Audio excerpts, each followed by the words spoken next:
ఈరోజు మన ధ్యానాంశం దైవిక ఆహ్వానం.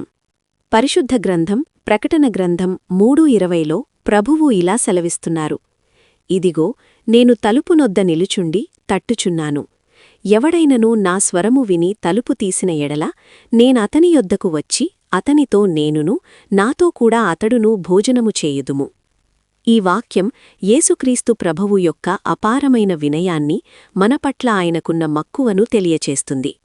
సర్వలోకానికే సృష్టికర్త అయినప్పటికీ ఆయన మన హృదయద్వారం వద్ద ఒక అతిథిలా నిలబడి ప్రేమతో తలుపు తడుతున్నారు. ఆయన ఎన్నడూ బలవంతంగా మన జీవితాల్లోకి ప్రవేశించరు.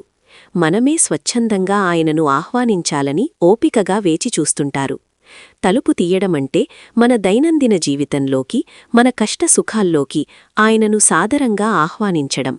అలా ఆయనను లోపలికి రానిచ్చినప్పుడు ఆయన మనకు ఆత్మీయ పోషణను అందిస్తూ మనతో నిరంతర సహవాసాన్ని కలిగి ఉంటారు. ప్రార్థన. ప్రభువైన యేసుక్రీస్తు, నా హృదయద్వారం వద్ద ఇంతకాలం ఓపికతో వేచియున్నందుకు నీకు వందనాలు.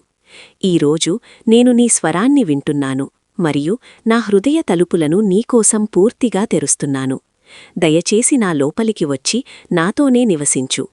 నా జీవితం నీతో మమేకమై నీ పరిపూర్ణ సహవాసంలో ముందుకు సాగేలా దీవించు. ఆమేన్.